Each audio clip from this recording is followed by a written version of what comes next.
it's no secret that the Indian smartphone industry is heavily reliant on Qualcomm Snapdragon processors, and rightfully so. Now, in fact, up until Xiaomi unveiled the Redmi Note 8 Pro, which offered the MediaTek Helio G90T processor, MediaTek's chips were considered somewhat inferior to their Snapdragon counterparts.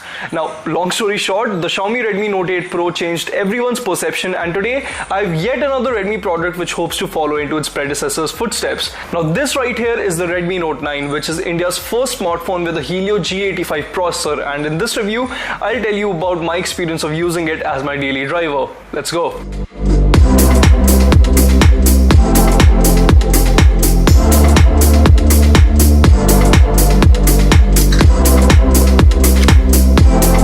But guys, before we get on with the video, make sure to hit the bell icon and subscribe to our YouTube channel if you haven't already, so that you don't miss out on any quality tech content that we put out.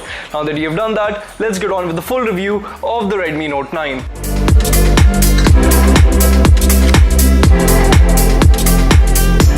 Now, the Redmi Note 9's design is heavily inspired by the Pro models. Now, I have them here, and as you can see, the back of the smartphone of the Redmi Note 9 resembles the back of the Redmi Note 9 Pro and the Redmi Note 9 Pro Max quite a bit. However, the materials used for construction here are not as premium, and with the phone you'll get a polycarbonate back, which obviously takes away from the handset's overall feel. Thankfully, the phone's Arctic white color ensures that it doesn't look bad, and from a distance you might actually like the looks of this phone more than the Pro models. I'd also like to add that the finish used here isn't glossy, so the back of the device is not going to get smudgy either. One good thing about the Note 9's design is that it's actually a very comfortable phone to hold and use with just one hand. For one, the back of the phone is not slippery in the slightest, and you get a very grippy finish here. The back is also very curvy, so the phone will nestle comfortably in your palms. Also, even though it weighs around 200 grams, it doesn't feel as heavy, and the weight distribution is top notch too, so you won't ever feel like the phone is top heavy. Pretty sure you're not going to need the bundled TPU case with the phone. As for the ports and buttons, you'll find a very clicky and tactile volume rocker and power button on the phone's right hand spine. Now, unlike the Pro models, you won't find a fingerprint sensor here. That's positioned to the back of the phone, and it's excellent if you ask me. The sensor is very quick to register a fingerprint and unlock the phone, so no complaints here. You also get facial recognition with the phone, which only struggled to recognize my face in pitch darkness. Any other time of the day, a glimpse of my face and I'd be on the home screen. Moving on, towards the left you'll get a dual SIM plus micro SD card tray, so you won't have to compromise between expanding storage or connectivity. And up top there is a trusty IR blaster, which will come in clutch if your TV's remote's battery dies, and at the bottom you'll get a Type-C port for charging, which is flanked on either side by a speaker grill and a headphone jack. The Redmi Note 9 comes with all the necessary sensors too, by the way. So be it a gyroscope or a digital compass which comes into play in apps like Google Maps, the company hasn't skimped on anything here. So come to think of it, there are honestly just two things that I dislike about the Redmi Note 9's design. Now, firstly, the camera bump, which although doesn't stick as far out as compared to the Pro models, it's still quite significant, and it did get hooked to my jeans every once in a while when I was tucking it in my pocket.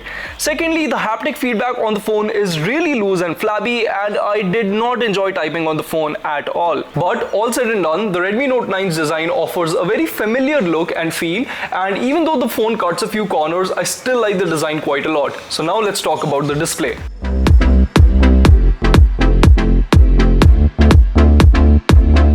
Now, display-wise, the Redmi Note 9 comes with a Full HD Plus LCD display which measures in at 6.53 inches. Now, you also get a small punch hole notch positioned towards the left-hand side of the display, and it's actually pretty tiny, so you won't ever feel like it's eating up too much space into the content that you're viewing on the screen. As for the quality of the panel itself, it's certainly not the best LCD screen I've laid my eyes on, and there's noticeable backlight bleed around the selfie camera, as well as a slight color shift when you look at the display at an angle.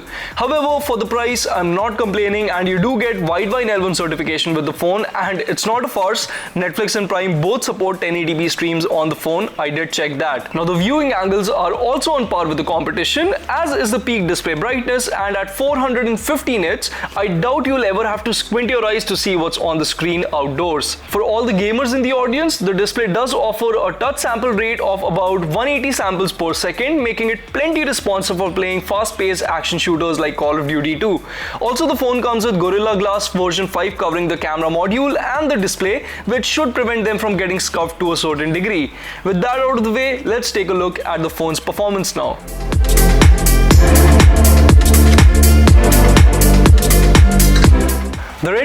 9's marquee feature is that it is the first phone in India to come with the Helio G85 processor. Now the unit that I'm testing comes with 6GB of RAM and 128GB of storage, so how does it perform? Well, let's start with day-to-day performance, and here having a couple of apps in memory doesn't budge the Redmi Note 9 at all. You could easily be texting on WhatsApp and jump into Chrome or Instagram without seeing any lag or stutter at all. There are some UI jitters every now and then, but they were so far and few in between that I didn't really get annoyed by them. Now if you want to talk about synthetic benchmarks, then here the G85 definitely outputs good scores. However, what's really interesting to me is that you can get the exact same scores on the Narzo 10, which comes with the Helio G80 processor. Now the Antutu and Geekbench scores will be on your screen now, and as you can see, they are more or less identical for both the phones. What's even more interesting is that both the CPUs run popular games at the exact same settings, so PUBG runs on HD and High or Smooth and Ultra on both the phones too. Now you might be wondering, why is that? Isn't G85 supposed to be an improvement over the Helio G80 which comes with the Narzo 10? See, if you go over to the Helio G80 and G85's respective product pages, then you will see that barring the slight bump in GPU clock speed, the G85 is exactly the same as the G80. Therefore, for all intents and purposes, the Helio G80 toting Narzo 10 will perform exactly the same as the G85 equipped Redmi Note 9. Now that's not to say that the Redmi Note 9 is a bad performer, and even when I was gaming on the phone, I was quite happy with the overall experience. The smartphone didn't get too warm, and even though there were some frame drops at HD and High whilst playing PUBG, I faced no hiccups on Smooth and Ultra. As for audio, well, the phone comes with both a headphone jack as well as a mono speaker towards the bottom. The sound output from the jack was to my liking, and I didn't hear any interference or static when connecting a pair of 3.5mm earphones to the phone.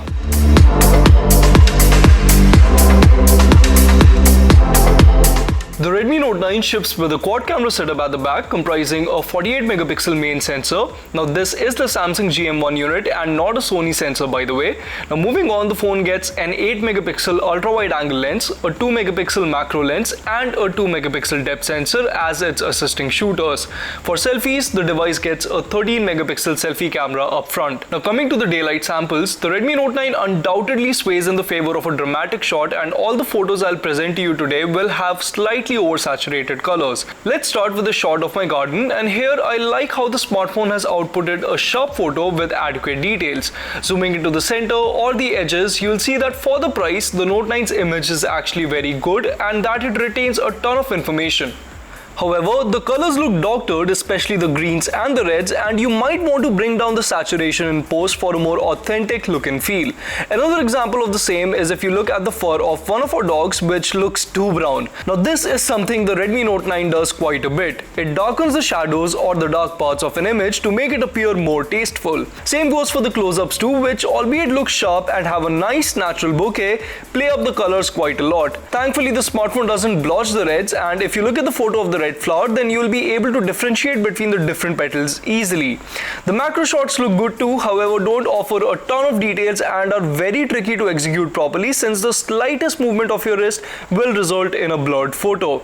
As for the ultra wide angle lens, it does give you a wider frame, but the image output is nothing to write home about. There's noticeable graininess in the photo at a closer crop, and the details are nowhere to be seen either. Plus, there's a huge color disparity between the standard lens and the wide angle lens, which I did not fancy. Selfies, however, look fantastic through the Redmi Note 9's 13MP front camera. With all the beautification features turned off, the skin tone appears quite natural, there is no over sharpening at a closer crop, and the images have a ton of details. Same goes for the portrait selfies too, which offered a crisp cutout around my face, and the blur effect was consistent across the crumply edges of my shirt too. The low light photos from both the front as well as the back camera were a little disappointing, however.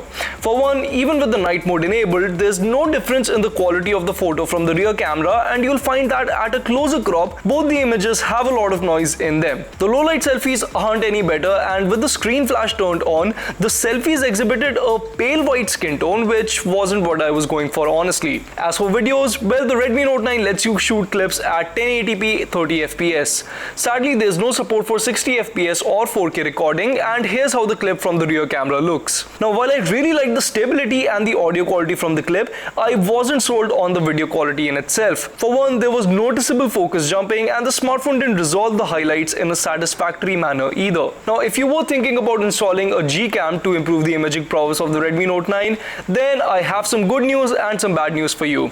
Now, while the phone does support Cam 2 API, it doesn't come with level 3 support, and therefore you will miss out on some Gcam features should a port come out for the phone. Also, if you're wondering about the call quality, then you should know that I did not face any issues in that department, and the earpiece on the Redmi Note 9 actually relayed calls really clearly to my ears, so no complaints there.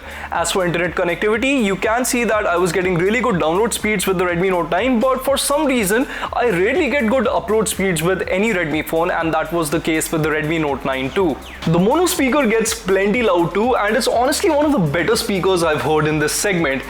Compared to say the Narzo 10, this speaker sounds much better because the one on the Narzo 10 sounds exceptionally tinny for the price.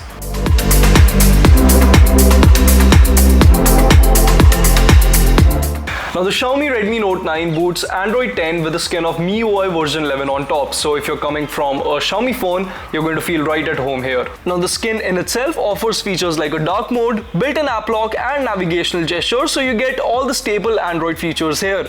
Unfortunately, you also get a ton of bloatware with the device, which eats into your phone storage. Now, I have them uninstalled now, but here's a glimpse of what you'll get when you boot into the phone for the first time. So yeah, not only do you get apps like Hello, which have been banned by the government, but also a bunch of games which I didn't find any use for. Also, I tweaked a couple of settings to get the best possible experience out of the Redmi Note 9. So for instance, I noticed that the Mi browser app was the one to push a lot of random news articles to my notification tray, so I disabled that as my default browser and I chose Chrome instead. Furthermore, I force-stopped the Get Apps app store to ensure that it didn't direct any app recommendations my way. I also switched the leftmost page to Google's Discover feed from App Vault and used an app drawer for a tidier layout. With these things done, the software experience on the Redmi Note 9 felt a lot better, and if you're going to pick up the phone, then I highly recommend you follow these steps. I should also tell you that the phone is running June security patch and it offers a built-in call recorder as well as a feature-rich screen recorder too. The call recorder doesn't announce that the call is being recorded, and the screen recorder lets you sift through different resolutions for recording a clip.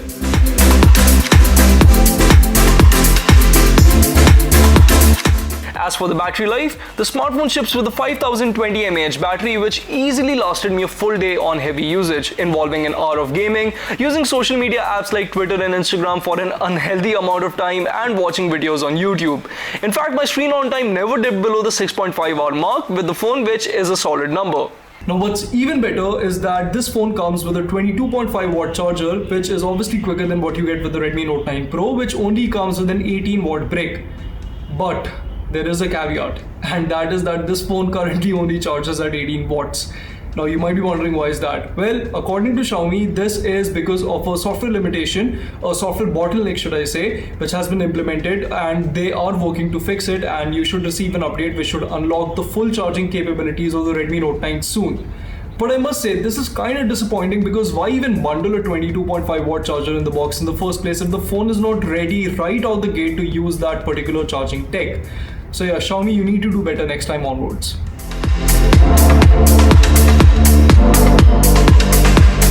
So the Redmi Note 9 starts at Rs 11,999 for the 4GB 64GB variant, and if you want to buy the 4GB 128GB variant, then you'll have to pay 13,499 rupees, and the model that I tested, which comes with 6GB of RAM and 128GB of storage, this will set you back 15,000 rupees. Now, after testing the device, I can tell you that the base variant of the smartphone is actually a very good buy, because it offers a very well-rounded package and it makes it an instantly better option as compared to similarly priced devices like the Realme Narzo 10. Now, coming to the mid and the top tier models of the Redmi Note 9, I don't really think you should be investing your money in them at all. Now, take for instance the 4GB 128GB variant of the Redmi Note 9, which costs 13,499 rupees. Now, for just 500 rupees more, you can get your hands on either the Redmi Note 9 Pro or even the Poco M2 Pro, and both of these phones offer a much nicer looking design. They come with a side mounted fingerprint sensor, which is just more convenient to use. They come with a nicer LCD, better cameras, better performance and faster UFS 2.1 storage. storage. Same goes for the 6GB 128GB variant of the Redmi Note 9 that I tested. I mean, it has a lot of storage, which is great, but at the same time, there's no shortage of good, compelling options at rupees 15,000 rupees, which will offer you a slightly better end user experience as compared to the Redmi Note 9. But guys, that wraps up my full review of the Redmi Note 9. Do let me know in the comments below if you enjoyed this video, and if you did, do give us a big thumbs up and share this video with your friends. Until next time, this is Prateek from Mr. Phone signing off.